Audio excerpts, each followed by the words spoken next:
আপোনালোকক ইতিমধ্যে ফৰ্ম বিতৰণ কৰা হৈছে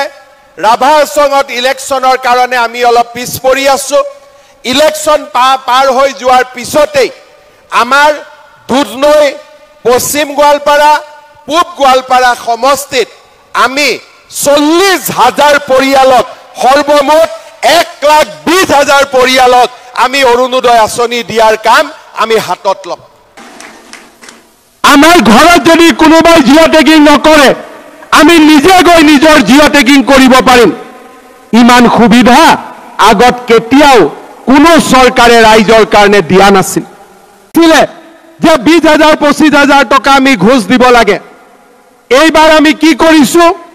যে জিঅ' টেগিং কোনে কৰিব আমাৰ জীৱিকা সখী বাইদেউবিলাকে আপোনালোকৰ ঘৰত গৈ জিঅ' টেগিং কৰি দিব আৰু মই কি সিদ্ধান্ত লৈছো যে যদি জিঅ' টেগিং জীৱিকা সখী বাইদেউসকলে নকৰে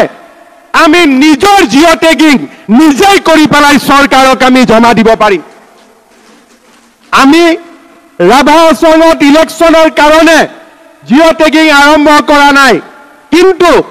অসমৰ চাৰিওফালে জিঅ' টেগিং হৈ আছে 19 লাখ লোকে এতিয়ালৈকে জিঅ' টেগিং কৰিছে কতো এটা টকা লোৱাৰ কমপ্লেইন নাই ৰাভা হাছঙৰ ইলেকশ্যনৰ পিছতে আপোনালোকৰ ঘৰে ঘৰে গৈও আমি জিঅ' টেগিং কৰিম প্ৰত্যেকজন দুখীয়া পৰিয়ালক একোটাকৈ ঘৰ দিয়াৰ ব্যৱস্থা আমি গ্ৰহণ কৰিম এই হৈছে আমাৰ সংকল্প আমাৰ ঘৰত যদি কোনোবাই জিঅ' টেগিং নকৰে আমি নিজে গৈ নিজৰ জিঅ' টেগিং কৰিব পাৰিম ইমান সুবিধা আগত কেতিয়াও কোনো চৰকাৰে ৰাইজৰ কাৰণে দিয়া নাছিল